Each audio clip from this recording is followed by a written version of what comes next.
high-performance, full-bodied cars on narrow city streets is a bit like the running of the bulls in Pamplona. Sooner or later, somebody is going to get gored.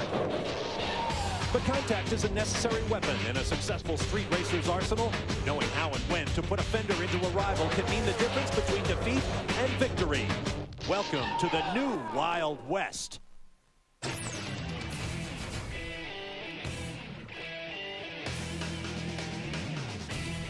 It's a beautiful day in the shadow of the Rocky Mountains in Denver, Colorado. It began cloudy and drizzling, but the sun is now out. Great weather for round 9 of the Trans Am Series for the BF Goodrich Tires Cup. This is the Mile High 100 from the streets of Denver, Colorado. Rain washed out qualifying, giving us a very interesting starting grid for today's race. And there is the man on pole, based on practice times, championship leader Scott Pruett. He has a commanding lead at the points. He's won all but 2 races this year, including last weekend's event at Road America in Elkhart Lake, Wisconsin. It was a wild affair. Let's review. Lee Diffey and Bill Adam had the call. Watch for the green. Here we go. It's Miller versus Pruett off that front row. Miller will have the inside run. Look at them. They almost touch. But it looks like Scott Pruett has got a run on him. I think he did. I think Scott got a great start. But remember, Miller has the inside down to this very fast right-hand turn 1. Look at Pruett trying the outside. Pruett does not want to give up. And Scott Pruett takes the lead just out of turn 1 through 2, down the hill into 3. This is late breaking into Canada corner. Just developed the inside. Oh, contact! Got him! Oh no, that's a penalty. Bell went in there very deep and KO'd Menard out into the sand trap on the outside of Canada corner. And we will wait for a decision. That was pretty forceful stuff. Bob Ruman's gone. Oh, boy. Bob Ruman has spun on the outside of turn 1. Oh no, another one. Tire loss. That looks like, is that Evan? I think that is Evan. We've lost 22 as well. Ah, so problems there for Brian Kubinski. Everybody partying at And once. yes, we are under full force caution.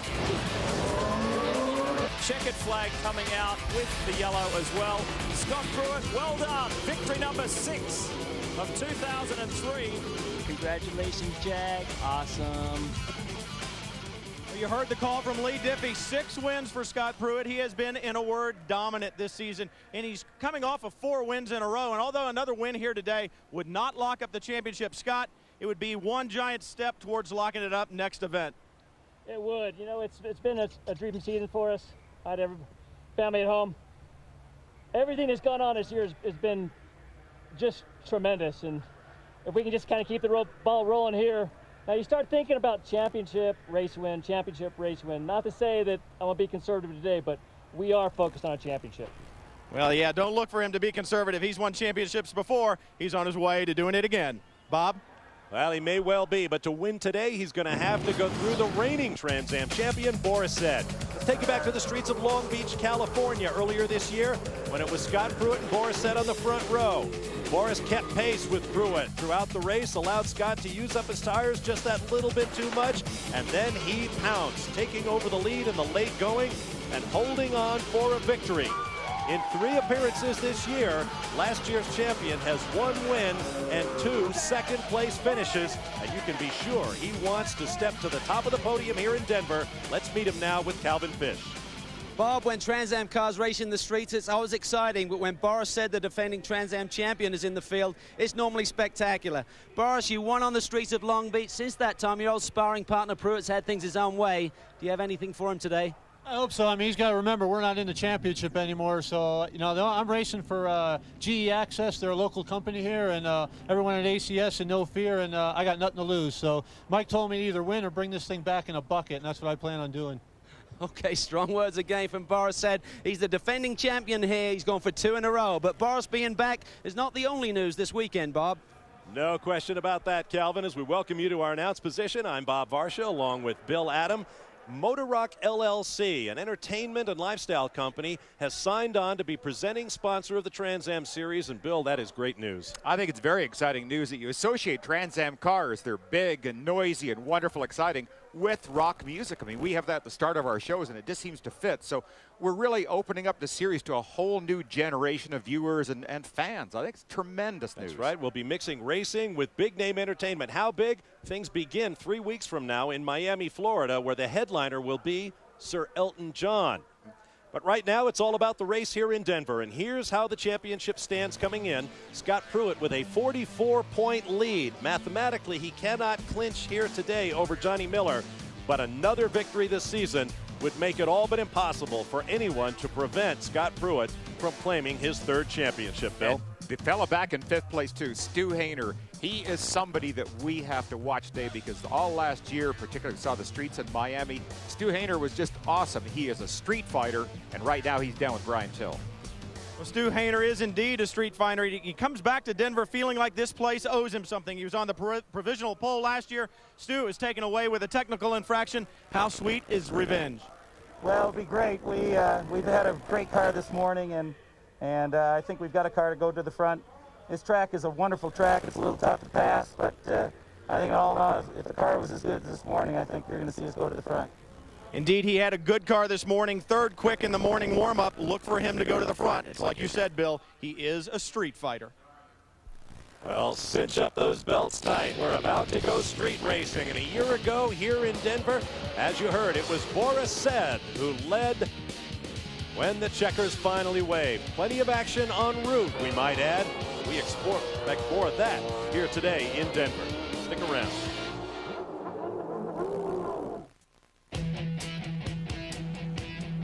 Welcome back to Denver, Colorado, in round 9 of the Trans Am Series for the BF Goodrich Tires Cup, the Mile High 100. Bob Harsha, Bill Adam, Calvin Fish, and Brian Till with you. Cars are rolling out onto this racetrack. Bill, why don't we take a closer look at the battlefield for today's race? Yeah, I think a battlefield might be a really good name for it because it's only 1.647 miles long, but it puts 9 turns into that. And even though you may think this area down here is a good passing spot, what it's actually better for is setting up a good pass into turn 6. The rest of the course is very, very tight, but because of the width of turn 5, it can give you so many options going into that corner. It sometimes baits you in, makes you go in too hard, you end sliding all over the road, and you get passed going up into turn 6. So that is going to be the key. The rest of the track, very, very slippery, unforgiving walls all around it. With that, let's take a look at the starting grid for today's race. On the pole from McMinnville, Oregon, and the Rocket Sports Jaguar, the championship leader, fastest man in the morning warm-up. That, of course, is Scott Pruitt. He starts next to the reigning Trans Am champion, who has nothing to lose by driving hard in this race, and that is Boris Said. On row 2, the rookie championship leader, Jorge Diaz Jr. from San Juan, Puerto Rico, starts next to Johnny Miller from Johnson City, Tennessee, second in the warm-up as well as in the championship points. On row 3, Tommy Treacy from Hollywood, California will line up next to Stuart Hainer. As we mentioned, Stu is very quick around this track, and he loves it here, driving out of Yorba Linda, California. He was also third quick in the morning warm-up. On row 4, Bobby Sack, who is already a winner this weekend. We'll tell you about that a little bit later on. The West Bloomfield Hills, Michigan driver starts next to Michael Lewis of San Diego, California, using the only fuel-ejected engine in the field. On row 5, Justin Bell, son of the great endurance driver Derek Bell out of Delray Beach, Florida, makes his second appearance of the season. He's substituting for Simon Gregg, who's undergone some surgery. Simon, if you're looking in, they're thinking about you here in Denver. Randy Ruhlman will be alongside. On row 6, Rick Lee from Incline Village, Nevada will start next to John Baucom from Charlotte, North Carolina. On row 7, Mike Davis out of Huntington Beach, California will start next to rookie Joey Scarallo from Smithtown, New York. On row 8, Wayne Hartzler from Colorado Springs, Colorado was scheduled to start, but he missed the warm-up. They were doing some mechanical work, and he may not be allowed to take the start from the grid. We'll have to wait and see. Marvin Jones will be alongside. And on row 9, Glenn Andrew from Farmersburg, Indiana will start next to George Nolte from Newcastle, California. Checking our onboard cameras as the field warms its BF Goodrich tires.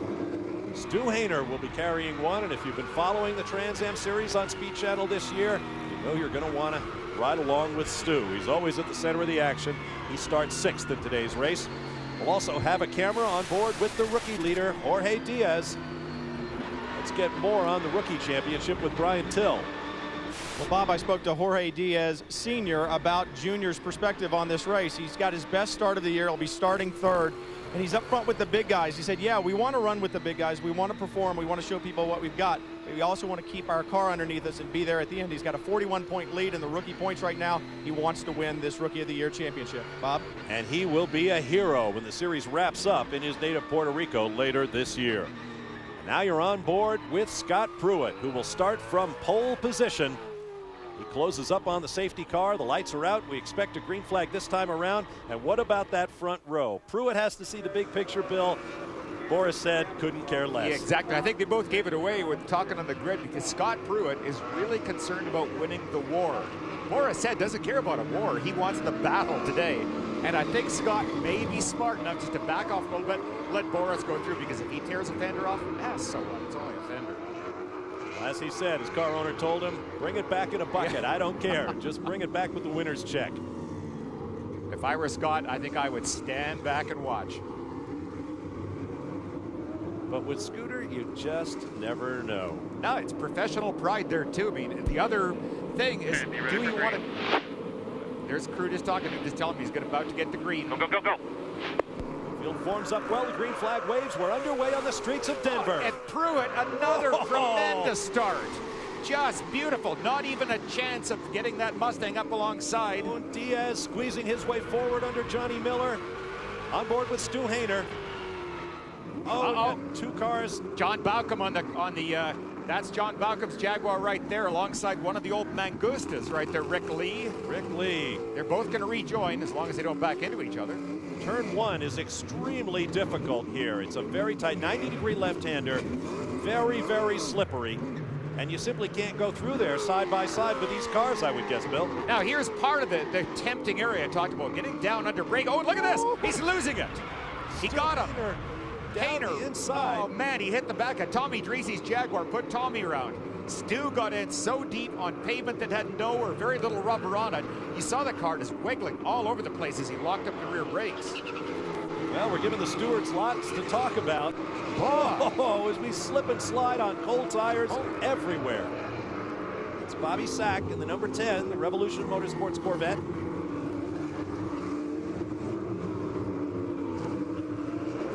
Uh-oh, that's a Don Q Jaguar going slow up the inside. That's Jorge Diaz coming into the pits already. Problems for Diaz as we come around to complete lap 1. The order is Pruett, Said, Miller, Hainer, then Michael Lewis, Bobby Sack, Justin Bell, and Randy Ruhlman. Let's go to the pits. Well, Diaz brings the car in. It's a flat left front. I'm looking for damage on his Jag. I don't see any. I don't know what would have happened to this tire. Obviously, other races today, there could have been debris on the track. It doesn't matter. The tire was down. He had to change it. He's down and he's gone, guys. Amazing. That could have a huge effect on the rookie point battle. He did have a very commanding lead, but if Bobby Sack, if he could change his luck, if he could keep that Corvette running strong all day, he could really close the battle up. Well, Scott Pruett, Boris said, looking left, looking right. Johnny Miller gapped back there in 3rd. Let's take another look at what happened down into turn 1. Pruett leads Said through. There is Diaz, and Miller didn't look like any contact there. No, it didn't. I think they all got through cleanly, and that's just the very end of that taking place right there. Baucom and Lee nose to tail.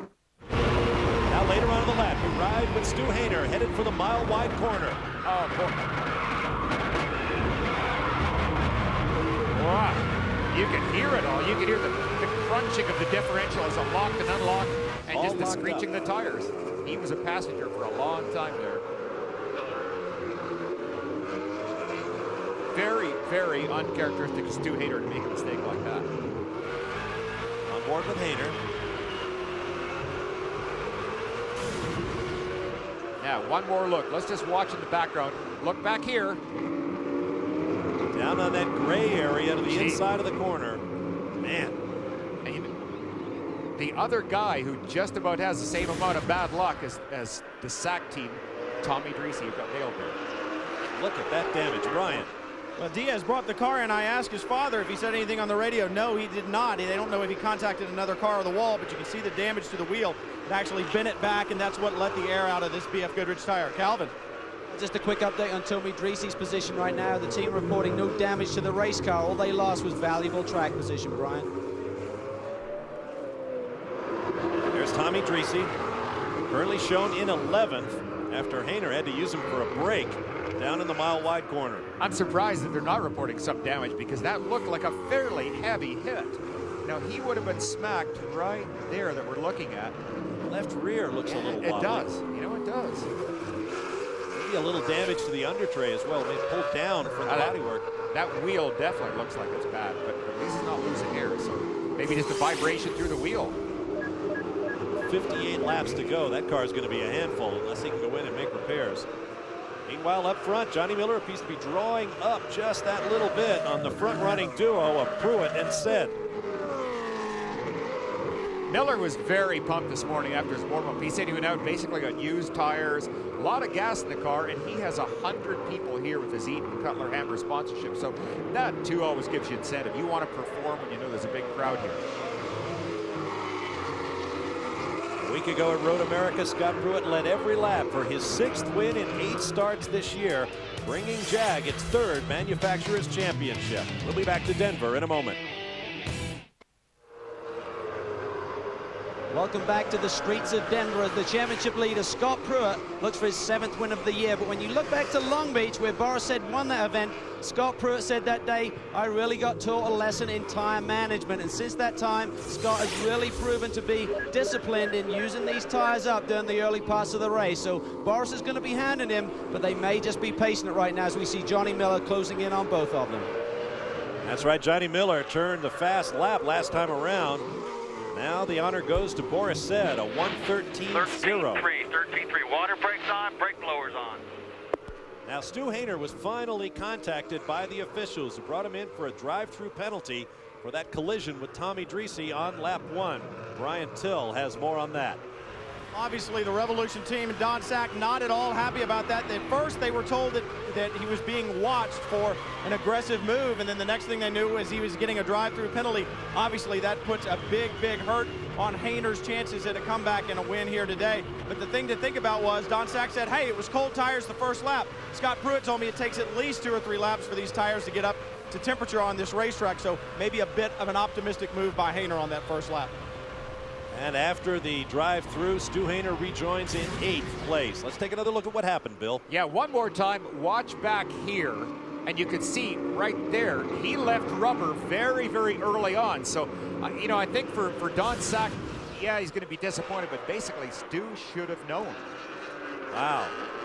Calvin, what's going on there? Tommy Dreesy did have to make a pit stop. The team thought he got away with that hit from Stu Hayner, but there again you see the damage to the rim. Ultimately, pressure comes out. Flat tire just destroys it, Bob. Long day for Tommy. Now we were watching Tommy Dreesy. Here's where it really got sticky. Oh boy, see the car, the brake just locked up totally going in there as the tire is flat. Tommy did a nice job keeping that thing off the wall. He could easily have punched it there. Credit that BF Goodrich radial as well. It did not come apart. We've seen it 100 times, tearing the bodywork to smithereens. Boy, terrific battle going on right here. That is Bobby Sack leading that number. No, actually, I'm sorry. That is Mike Lewis in the Crank. The Jaguar leading Bobby Sack in the Corvette, then Justin Bell in his Corvette, and his teammate, Randy Ruhlman, in another Corvette. This is a furious battle here, right here. 4th, 5th, 6th, and 7th place. Interesting, Randy Ruhlman drove in the first Trans Am race held here in Denver. This is the 2nd race on this circuit, but it's the 4th Trans Am held in Denver. The first one was in 1990, won by Tommy Kendall. Irv Hare won in 1991. Randy Ruhlman is the only driver who was in that race back in 1990. Interestingly, his car owner, Jim Durhog, was also an active driver back then. Brian Till. Those, interestingly enough, guys, those 4 cars you're looking at there of Sack and Lewis, I believe that who are the other 2 cars in there? Those guys, Justin Bell, Randy Ruhlman, they have better cars underneath them in the race than they did at the start of the race. And the reason is it rained very hard yesterday. It rained out qualifying. They did not get a chance to further improve their machines. They went out this morning I know that Justin Bell really threw a setup at the car. They had a lot of understeer on Friday, and they said, we've got a much better race car underneath us right now, so they're driving much better machines than they had to start with, guys. Boy, raining yesterday is putting it mildly. We had an inch and a half here in Denver. It was a deluge. I mean, this was biblical proportions. Now the report is, whoa. Boy, Mike Lewis locks up that left front. Look at Justin trying to stick the Corvette under him. I think he's got him. That's Bobby Sack. Bobby Sack in the 10 car. Justin won't be far behind, though. Lewis tries to respond. Nice job by Bobby Sack. Big weekend for Bobby Sack. Mike Lewis drops back one spot to 5th. Calvin. Well, I just checked in with his crew just before he got past there. They said the balance is reasonable. We have a bit more understeer than we'd like right now, but that's the way we tuned it. Typically with these cars, when the fuel load lightens with the tank at the back of the car, changes the balance a little bit, and hopefully it'll neutralize that understeer that they currently have. So a little bit of a mistake there, but that corner, Bill, is really difficult. You get guys on your tail there, and it's really easy to miss your braking point. Yeah, I think that's probably exactly what happened, Calvin. It looked like he got in just a shade wide as well, and over the bumps. Allowed the left front to lock up, and of course, you know yourself how hard it is once it's locked. It just wants to stay locked, and that let him slide even wider, so that Bobby got that good pass on him. Marvin Jones started 16th in the race, but he's had a mechanical problem, and he is now officially out. We'll take a break. Lots of action still to come from the streets of Denver, Colorado. Actually, the parking lot around the Pepsi Center. Stay with us. We'll be right back. Welcome back to Denver, Colorado. Be sure to check out Inside Winston Cup Monday nights at 7 p.m. Eastern, only on Speed Channel. Alan Bestwick and the boys will dissect that weekend's NASCAR action. Inside Winston Cup. Should be a good one tonight, 7 p.m. Eastern, only on Speed Channel.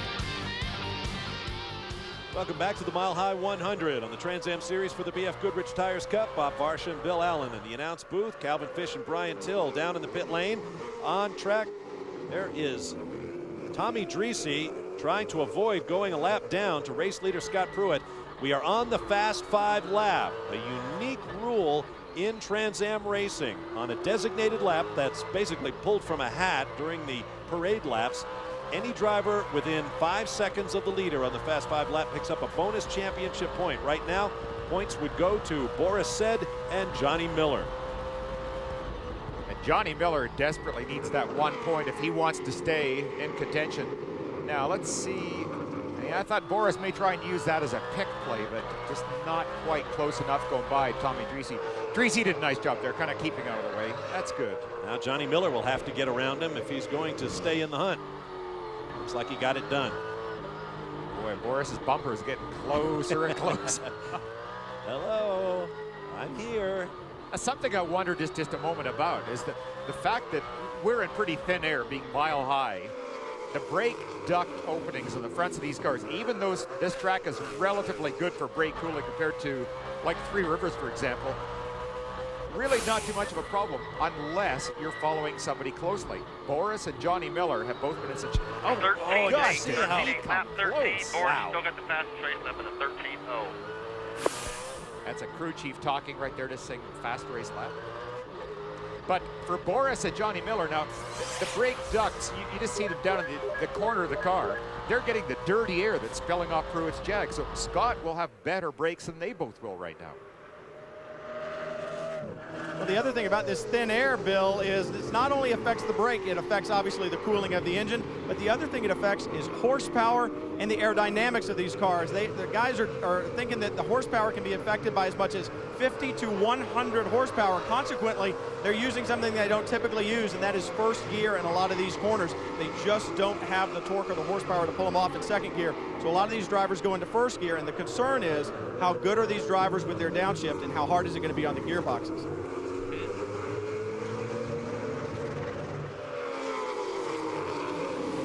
Pruitt has drawn away just that little bit from Boris Said. Here's where Scott Pruitt stands on the all-time win list, tied currently with the late Peter Gregg, one behind Bob Tullius, who brought Jaguar to fame long before the current generation of XKRs. Paul Gentilossi, a three-time champion, has 24 wins. Tommy Kendall, 4 championships and 26 victories. And the all-time leader, the late great Mark Donohue, with 29. It's impressive, too, how quickly Scott has got that number of wins. His winning percentage on the number. Oh, there's Tommy Dreese coming.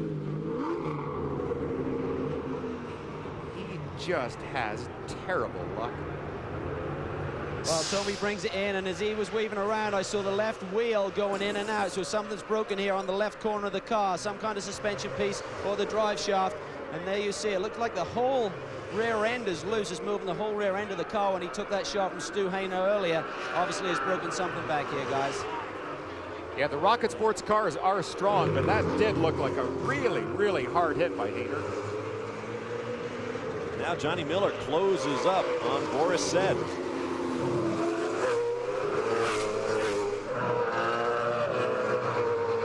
Cars make about 650 horsepower. You heard Brian Till say you can lose 100 or so in this thin air of mile-high altitude. These cars still just look and sound great. The feeling must be like to step on the gas and listen to that big V8 just try to rotate the earth beneath you. That's Trans Am Racing. We'll be back. Welcome back to Denver as one Rocket Sports car leads, the other one is retired. Tommy, it was awfully early in that race for an experienced car to be making a move like that. Yeah, you know, Stu's an experienced guy, and we just all played it safe. You know, we went in there, and I was already, I mean, look where he hit me. So, you know. It's been a frustrating year for you, Tommy. You've had some speed on occasion. You had the podium finish taken away from you at Three Rivers. Not the season you were looking for. No, and, you know, I just got to thank the Fox people, because they've really, really supported me. They know I'm there. They know I got the, you know, you guys give us time, you know, regardless if I'm out there for 1 lap or 60 laps. And I just got to thank the Fox people and go see Stuck on You. All right, you can hear the emotion in his voice. He's very frustrated, very upset. But a class act, Bob. These guys do this with passion. It's the best battle on the racetrack right now. Stu Hayner clawing his way back into it. Justin Bell and Mike Lewis and Randy Ruhlman. And Lewis was a good bit forward in that train just a couple of laps ago. Then Hayner and Bell came calling. Now Randy Ruhlman is right there. 2 Durhog cars in that mix. Let's hear from the former driver with Brian. Well, Jim Durhog, you're a crusty old veteran. I know that the guys were not happy with their cars on Friday. Even after this morning, they weren't happy, but you went into the game box and rolled the dice. It seems to have worked. Yeah, we didn't have a real good setup for practice on Friday. We tried the same thing we used at Three Rivers, and this place is a lot different. So we changed some stuff after the practice this morning, and Justin's out there mixing it up with Stu right now, and Randy's right behind him trying to get by Mike, which is always a problem. But the cars are pretty good. They're running about leader speeds when they're clear from traffic. Well, it's like he said, he's got a lot of experience in this. He may have rolled the dice, but as Justin Bell said, hey, it's not my car. I'm going to the front, guys. Look at the different lines entering the mile-wide corner as Ruhlman gets underneath Lewis. Boy, oh boy, I thought that was going to be a little bit of bumping right there. That's one of the huge challenges, is to maintain discipline going in there. The ideal way is you want to go into a corner wide and then pitch it down an apex. But at that particular corner, if you do it, well, there's traffic. That's going by the teammate of Boris Said. That's Mike Davis and the other ACR Mustang. And there's Boris Said, chasing Scott Pruitt, looking for a way by, and traffic on a street course can be your friend or your enemy. Well, we saw just helped Stu Hayner just a moment ago. He used traffic very, very well to get by 3 other cars, but Pruitt is simply so good. He's almost on a different level driving this Jag. And not only driving it, preparing it with the team, and he admitted that a few races ago that he felt that he'd reached a new plateau of working within the team and taking information and giving information, and I think that shows.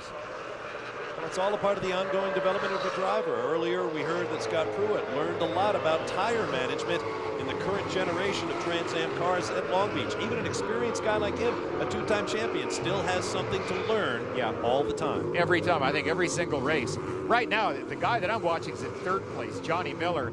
He really looks like he's getting a little bit impatient, and I keep seeing him duck out to maybe try and occupy the mirror of Boris. See if he can kind of rattle Boris just a tiny bit. Rattle Boris? I don't think you're going to do that, but it's worth a try. You You're looking at the 3 drivers who've won races this year. 6 for Scott Pruitt. Boris said 1 in Long Beach. Johnny Miller, a great drive in the rain at Lime Rock Park. Yeah, Miller's drive in the rain was just magical. Boy, he could not have been any better. Even with yellow flags closing it up at the end, they would take the green and he would just pull away again. He looked like Scott Pruitt. That day he was superior. That's a compliment for sure. But Johnny Miller absolutely has to get, not only Boris said, he has to get past Scott Pruitt to stay alive in this championship. He's got to finish ahead of his Rocket Sports teammate. On board with Stu Hainer in 5th. There's his teammate, Bobby Sack, in 4th, and he's about 6 seconds up the road. Brian Till. Here with a nervous car owner and nervous dad, you got cars in 4th and 5th, and for Stu, you had a chance to look at that incident on television. Optimistic move or just cold tires early on? I think Stu was getting in there a little hard, tried to avoid hitting Tommy, cut it to the left, and then carried into Tommy. Stu does not drive like that normally, so he had a little problem then early on. Sorry it happened. Tommy's a great guy. I love him. And Stu just made a little bit of an error, but he's back up to 5th. Bobby's in 4th. How much of the car does he use to get back up there, though? Stewie doesn't use the car up. Stewie just drives. Stu drives like this is the 1,000-mile Baja race. He'll be there at the end. He's set fast laps now, but he's got more left. Down into that diabolical turn 1 goes Stu Hainer. Meanwhile, down toward the end of the backstretch go the race leaders. Credit here to the people in Denver. Last year, this circuit was so bumpy, and you watch these Trans Am cars go around like now. They're so smooth. They've really done a good job in taking care of the circuit. Right now it's 2 Jaguars sandwiching a Mustang. Pruitt, Said, and Miller. We'll be back with more of the Mile High 100 from Denver, Colorado in just a moment. Speed Channel coverage of the Mile High 100 Trans Am race from Denver is brought to you by Jaguar Cars. Jaguar, born to perform. The heritage of Jaguar performance cars and racing goes back for decades. Early successes came at the hands of the likes of Sir Sterling Moss and Mike Hawthorne. There were glory years at Le Mans with victory after victory. And then after the tragedy of 1955, Jaguar stepped away from racing for a time until brought back in North America by the likes of Bob Tullius and his immaculate Group 44 operation featuring the likes of a very youthful-looking Bill Adams. Oh, yes. That was my girlfriend, that car. There was a Trans Am Championship. And, of course, the prototype years. Tom Walkinshaw's Silk-Cut Jaguars winning at Le Mans. I was lucky enough to be at that race. And, of course, they raced for many years with distinction in IMSA racing. In the great days of the GTP era of sports car racing here in North America.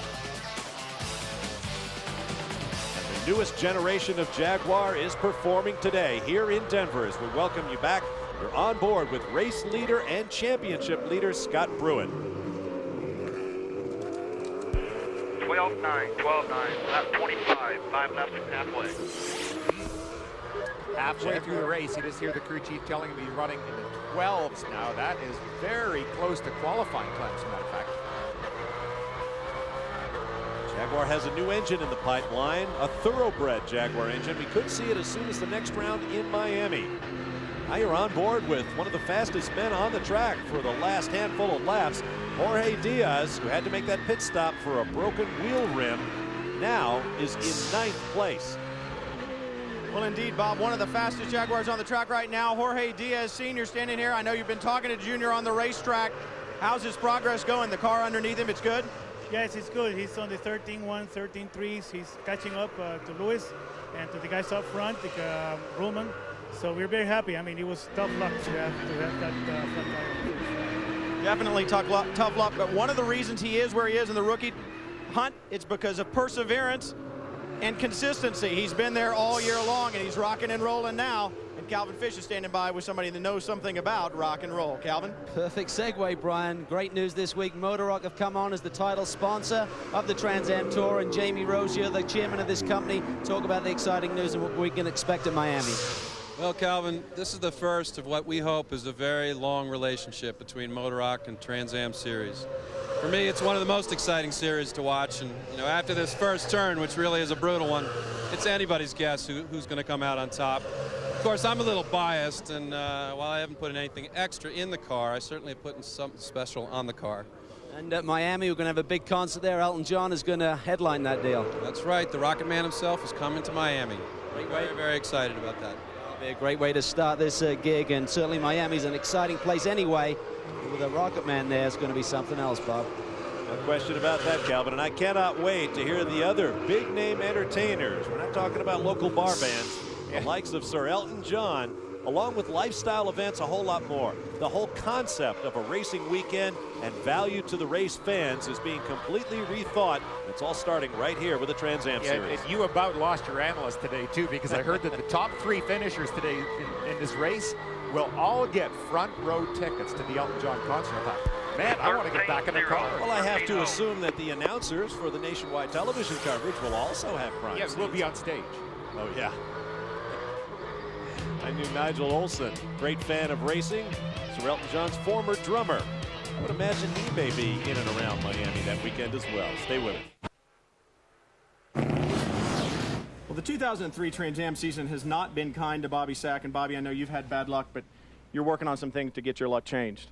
That's right. The season hasn't gone exactly the way I want it to, but over the past year, I've been spending a lot of time with my girlfriend, Jenny, and right now, I'd like to turn to Jenny. And will you marry me?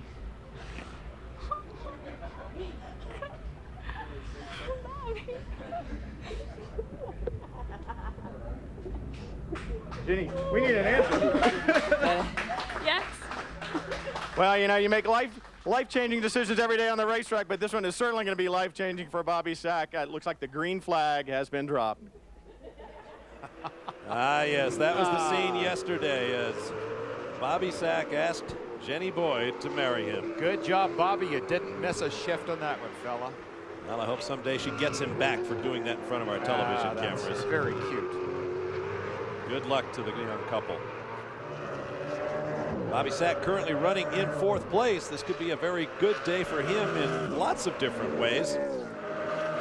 And in case you think that was a made-for-television event, we are serious. Bobby and Jenny put on the ring. Set the date. What the heck? You're all invited. That's probably a lot of go-fast parts right there on her finger. I'd say that's about 700 horsepower right there. That's a sacrifice for a racer. Brian. Well, you guys are on the exact same page that Don Sack was on. He saw that yesterday when the ring came out and went, now wait a minute. That's several sets of tires and maybe an engine rebuild, son. But I think it's going to stay on her finger. She was not about to relinquish it over to Don. No, not a prayer there. Well, while Bobby runs in 4th, Scott Pruitt is still out front with 31 laps complete. That means he has clinched the bonus championship point for leading the most laps. He's piling them up, looking for that championship. We'll be right back.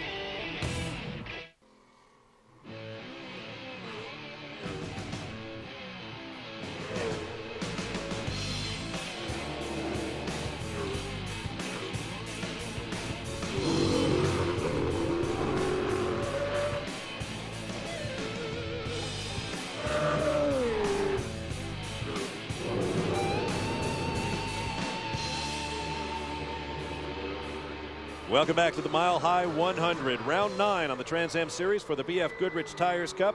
Here is the roll of champions. Tommy Kendall tops it with 4, Mark Donohue and Paul Gentilozzi 3 each. Scott Pruitt is gunning for his 3rd this season. Right now he leads the race. We've had 1 race leader, 34 laps complete, 4 cars out of the race, and 1 engagement this weekend. I'm Bob Varsha along with Bill Adam, Calvin Fish, and Brian Till are down in the pit lane. Scott Pruitt is stretching his lead slightly over Boris Said. We've been watching them go round and round.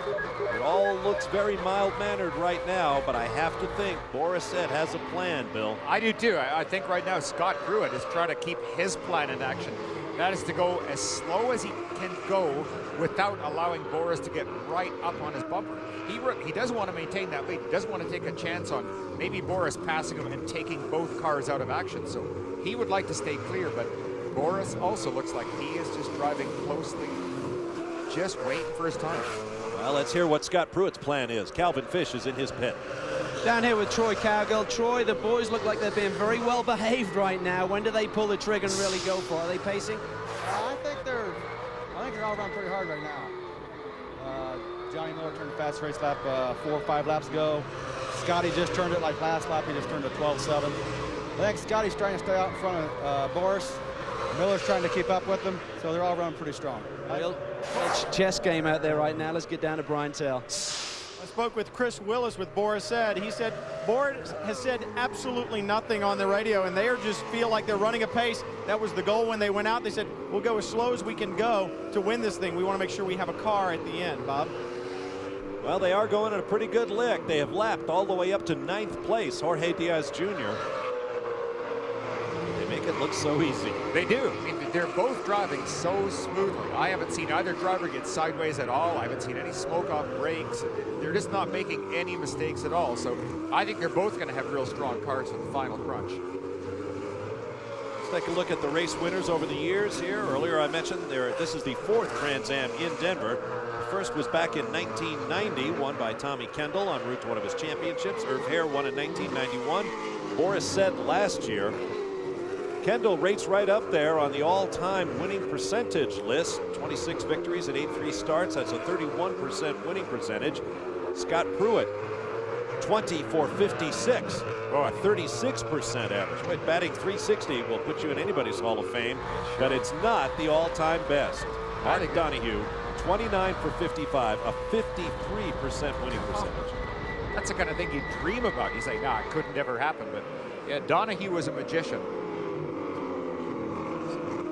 Lost his life as a result of injuries suffered in a Formula One car. Grand Prix of Austria many years ago.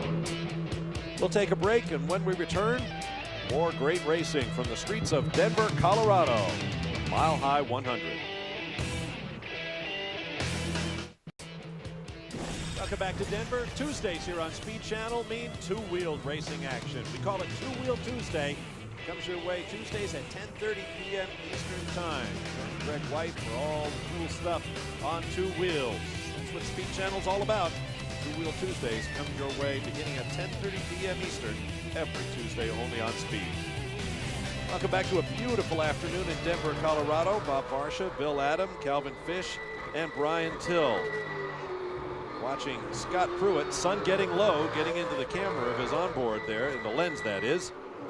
Now just down the road from Denver, Colorado is Pikes Peak International Raceway, where the Trans Am Series has raced before on the combined oval and road course. It was there back in 1997 that Tommy Kendall's record 11 race winning streak came to an end. As you might expect, this is the Trans Am. It involved contact. Let's go back and relive it now with Rick Benjamin and Derek Daly on the microphones.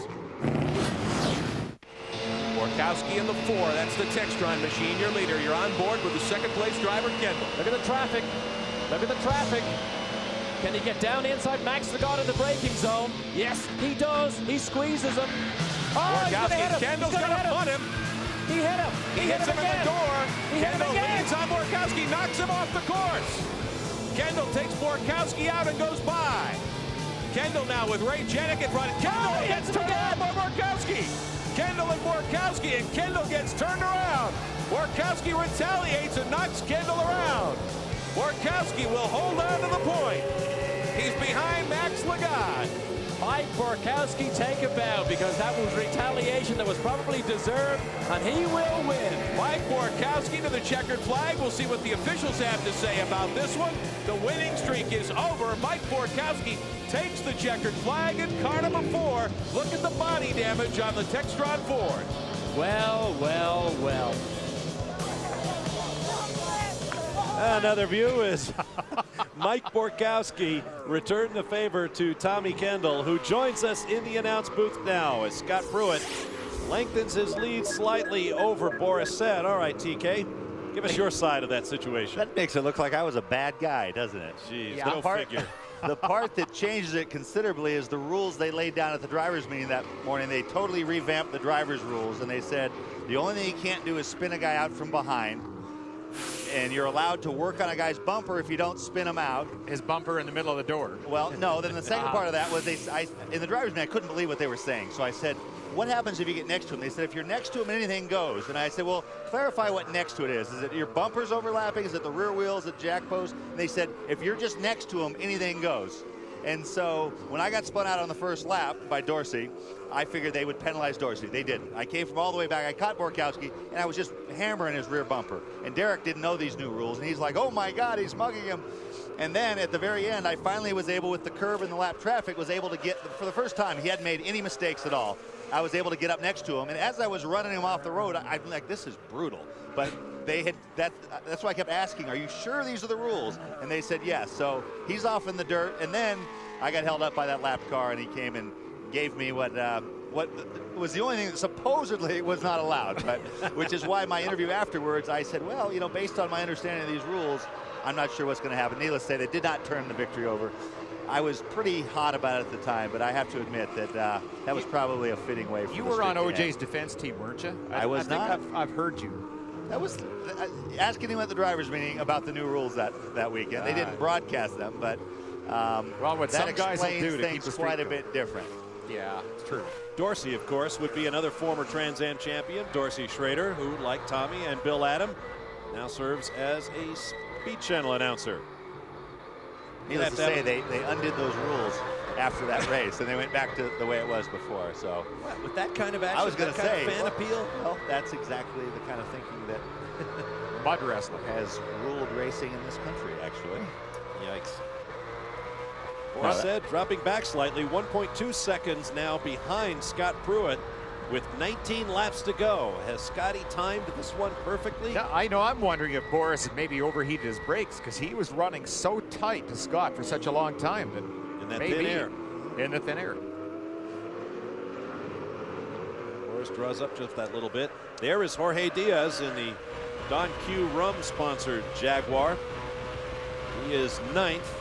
Heard a good rumor the other day too that perhaps for the year-end race in Puerto Rico there may be 2 Don Q Jaguars.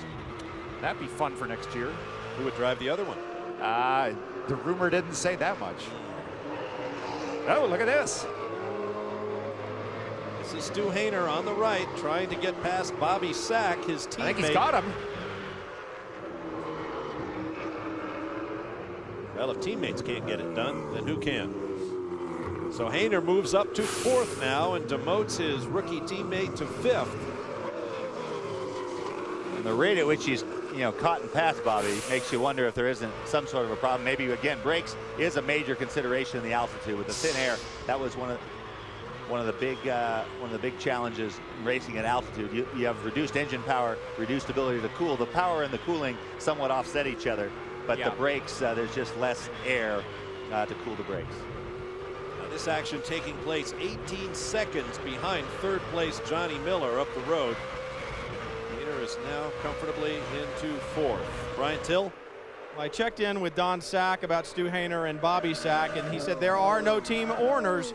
Stu Hainer is simply on a mission, and this full course yellow that we just got is going to be a godsend for Stu Hainer. It's going to bring the battle back to him, and we know that he has a fast car, guys. Will it be interesting to see if he has the tires to do anything with it? Full course caution with 18 laps to go.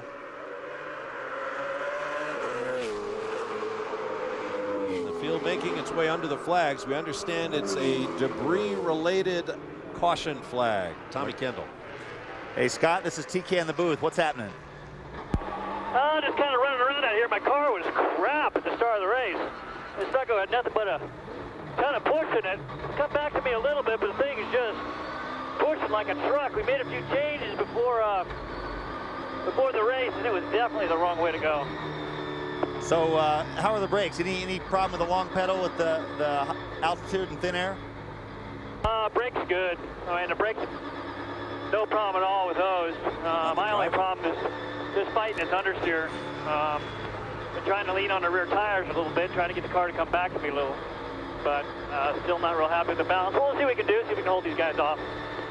Where do you think Boris is strong? May have switched channels. I guess he doesn't want to tell you that part. I've given away enough. Had a look at Invesco Field at Mile High off to the driver's right as they head through the mile-wide corner. Oh, yeah. Yeah, that's debris. Yeah. Yeah, right. Expansion Cobra. joints. Got to watch out for those. Maybe some loose change out there as well. Pythons. Got to watch out for those shadows. Yeah. More debris. We are back in Denver. Be sure to join Dave Despain for Wind Tunnel Monday through Thursday nights here on Speed Channel.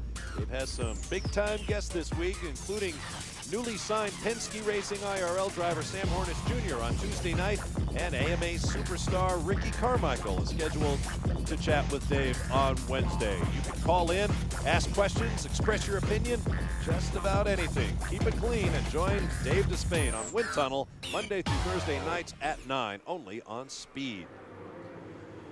Under our first and only full course caution of the day, Scott Pruitt leads Boris Said. They haven't been a whole lot farther apart than they are now all afternoon, but on a restart, you just never know.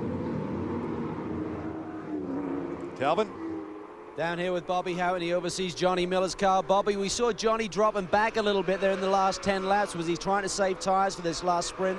Oh, yeah. We just turned our fastest lap on lap 42. So, yeah, we're there. We're ready. We're just hanging. How's the balance of the car? Scott is saying he's had big push since the get-go. How about your car today? He hasn't said a thing about it. Said the car's been pretty good. Okay, well, he's got a smile on his face. They're ready to go race when we get a green here, boys. Everybody being careful. Yeah. We may need to reach back into the racing promoter's bag of tricks and put up some big lap leader money or something to get these guys to work those cars a little bit harder. It's like a high-stakes poker game. They all just kind of wait around. And... Yep, it's going to be time to ante up pretty soon, though. 16 laps to go. Here you see the top 10. Jorge Diaz, the last unlapped car on the lead lap, in 9th place. Yeah, and how fortunate that was, too. He was actually very close to being lapped there by the leaders just before that yellow came out. That really would have hurt him badly, but right now he's going to be sitting in a position to potentially catch up with Bobby Sack. I mean, it's amazing. He was dead last in the field when he had to come in with that flat tire, but he's done a great job. I like him so much. I think he's so intelligent. He seems to drive with so much patience. I've really been impressed with him, Tom. Yeah, I tell you, the couple rookies that have really shown well this year, I mean, we're only 2/3 of the way into their first season, and they have been very competitive on occasion. I think these are two names. Every once in a while, you have a rookie class that is around for a long time. Yep. We'll take a quick break and return for the green flag. Things get interesting here in Denver. Welcome back to Trans Am Racing in the Mile High City, where Boris said if he's going to make a move on Scott Pruitt, he better get it done. His team says he feels like he's down on straight line speed, but he's got a better car in the corners. We'll see if he can get by Pruitt on this restart. Bob? Got a long way to go to the green flag. At the upper left of your screen, you see the clock ticking down. We're under time constraints here in Denver. And because of the yellow flag and the length of the race thus far, we have become a timed race, and that is the time remaining. Just over 13 minutes. Probably get about 10 laps in that amount of time, maybe a few less. I think the guy that I'm most curious about right now is the guy running in 4th place, Stu Hainer. I mean, he has got such a fire in his heart for driving like this, and he's got a lot of heartbreak to make up for. Here we go. Here's green.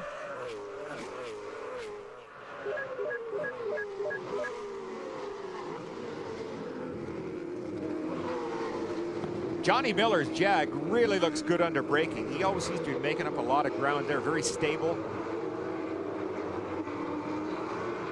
So you have the guy at the front says his car's not so good. Yeah. The guy in 3rd just ran his fastest lap, and Stu Hainer, who had to stop and go, is helped out big time by the yellow. Pruitt, Said, Miller, and Hainer on board with Stu Hainer in the Corvette. Boy, it sounds so brutal. Look at Miller, goes really wide. gets wide there in that corner.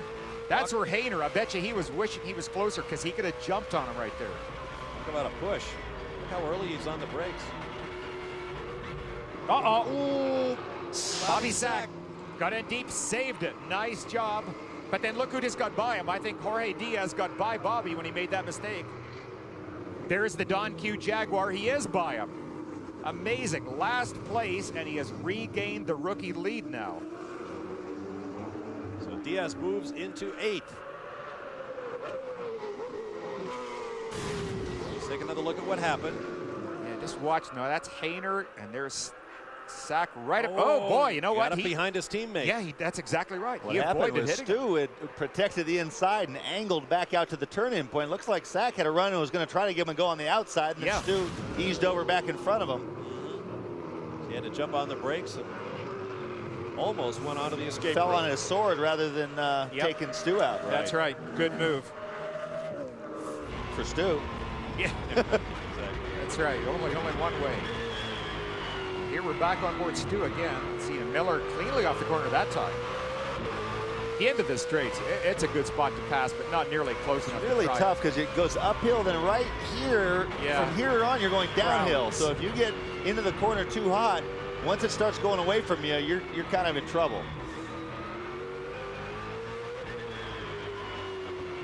Like Hayner's going to draw up on Miller in case Miller has trouble down there in the mile-wide corner again. Miller's Jaguar, again, so strong getting off the corners. Looks like it puts the power down so well. Right behind Hayner, that's Justin Bell, too. Justin has had a terrific run today, up to 5th place now. In only his 2nd appearance this year, substituting for Simon Gregg. He's hoping to finish out the season, too, running the Miami and Puerto Rican races. Wants to get back and do a full season once again next year. So he's searching through a variety of options, talking to different teams.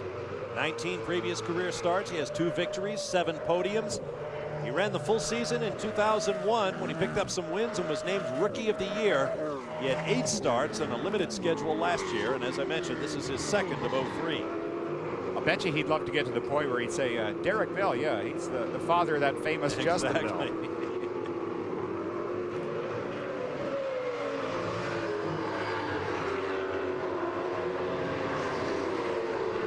Jorge Diaz closing right up on the back of Mike Lewis' car. The crank Jaguar right there going around the corner. Less than 10 minutes to go in the race now. Looks like Diaz was going to look underneath Michael Lewis. Couldn't do it. Let's go down to the pit lane and get more on that story Bill mentioned about a couple of cars for the season finale.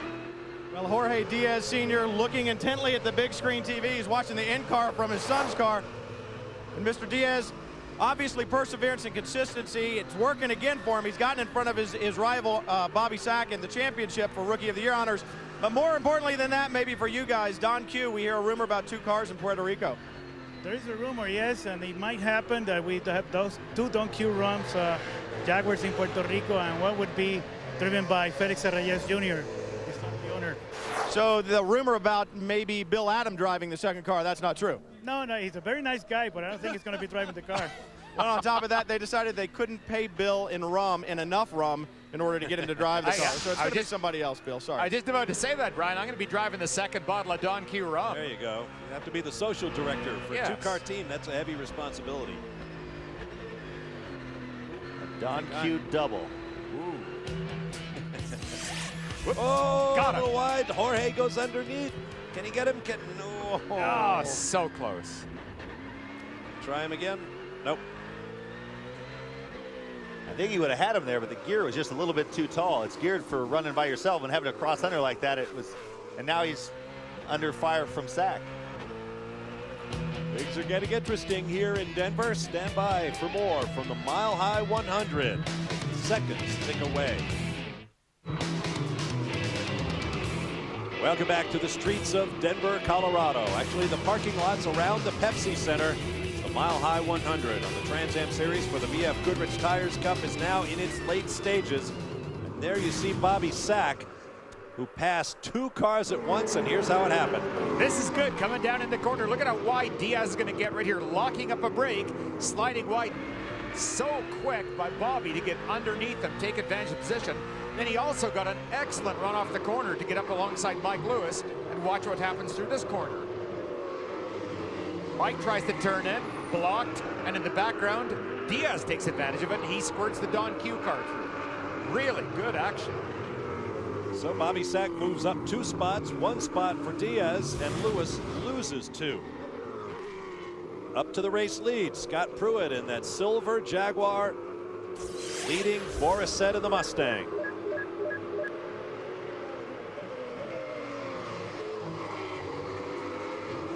Less than 5 minutes to go in the race now. We are on the clock, not counting laps. Scott Pruett told us earlier over the radio he is fighting a big push in his car. We don't know about the health of Boris Said, but he's running right where he has been all race long, within a second of the race leader. Yeah, this is almost a shade of Long Beach too, because Boris did something very similar there as well.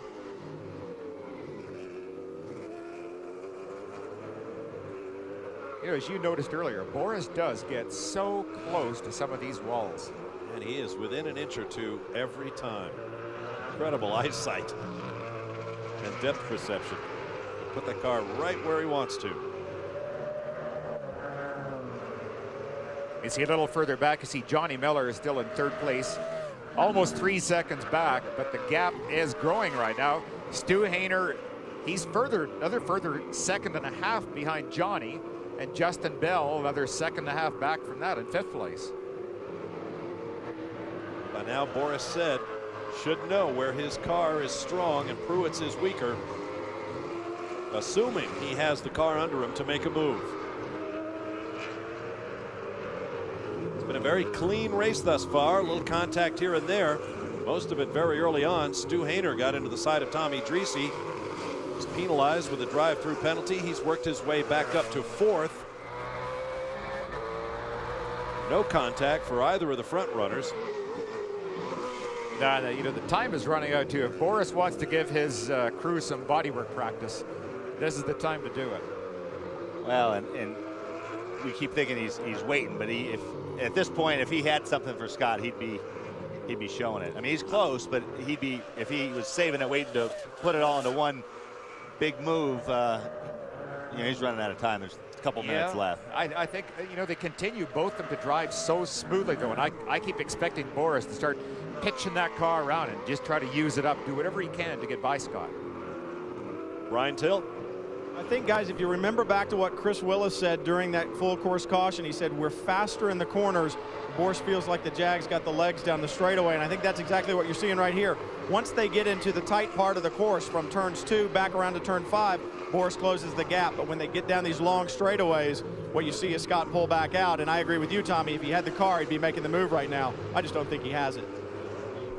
Yeah, well, currently they're both running about a second a lap slower than what they ran in warm-ups this morning. So, I mean, in fact, even earlier in the race, they were running half a second quicker. You would think with a lighter fuel load, they'd be running faster now. Yeah, but I'll tell you what, these cars really take it out of the tires. So, like the Champ cars, they burn off fuel and the tires don't go away, and so they just get faster and faster and faster. But this weight of car with this kind of torque and wheel spin, the tires are usually about to give up the ghost, if not already done. Expect the white flag next time by. And I would love to see a percentage on how many laps Scott Pruett has led this year. It seems that every time you turn on a Trans Am race, he's just leading and putting on this driving clinic. Brian Till said at the beginning of the show, he has been dominant. Getting back to those car weights Tommy was mentioning, 2,550 pounds to 2,750, depending on engine displacement and fuel delivery. I must say, though, it is a different race when Boris is in it. You know, you're never quite sure, especially. Last lap is a 12.13. You're at a 12.12. Make this last lap a good one. That is Scott Pruett's crew chief talking to him right there, telling him what he had, what he wants to do. White flag. 1.647 miles and 9 turns for Scott Pruett to get it done, or for Boris Said to get to him. Traffic ahead. But they'll get to it on the backstretch. It should pose no problem. He's so good, it's kind of like watching a video game. It just looks so easy. Well, I said it would be no problem.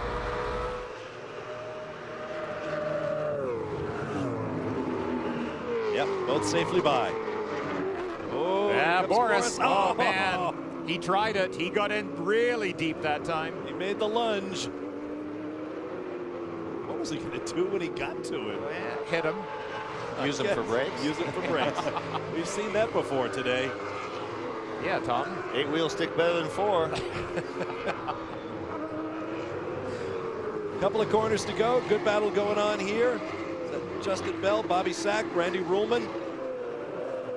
Up front, Scott Pruitt will move into a tie with Bob Tullius for fourth on the all-time Trans Am list with his 21st career victory. Good job, guys. Great job, man. I thought I didn't have a car to get the job done. Well, you did, Scooter. Watch these guys blasting all the way to the finish.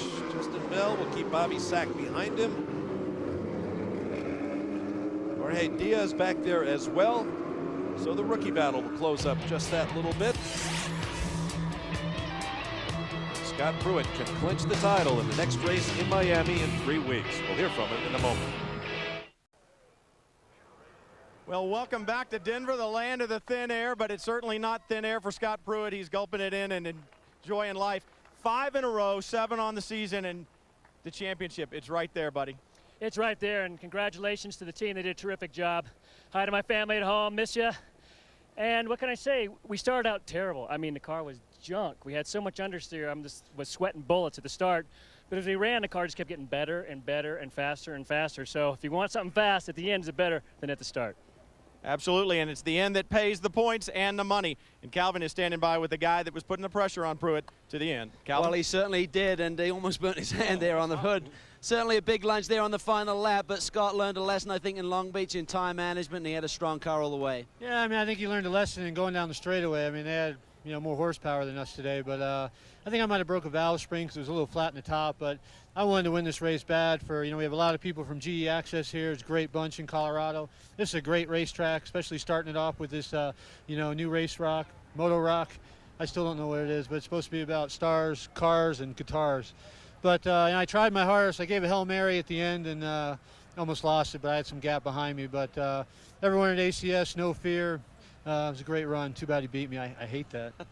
He hates to lose, and hopefully you will see more of Boris in Trans Am competition, Bob.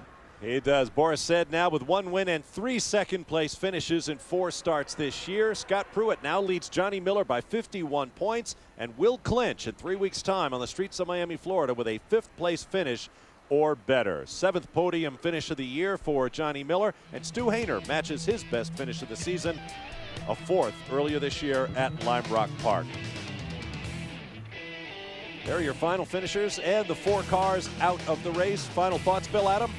Well, how can you beat perfection? And Scott Pruitt is just looking so good this year. But, you know, credit to the Rocket Sports crew. They keep giving him this car that just, it doesn't do anything wrong. How about you, TK, a 4-time champion? Will you be in Miami? I'll be in Miami. I'll be watching. You got to give Scott a lot of credit. Early in the year, he said he was rusty, and you know he didn't have the car dialed in for the length of the race in Long Beach, but he's really been chipping away at it. And he's the man right now. See you in Miami in 3 weeks' time. Until then, for Bill Adam, Brian Till, Calvin Fish, and Tommy Kendall, I'm Bob Varsha. So long from Denver, Colorado.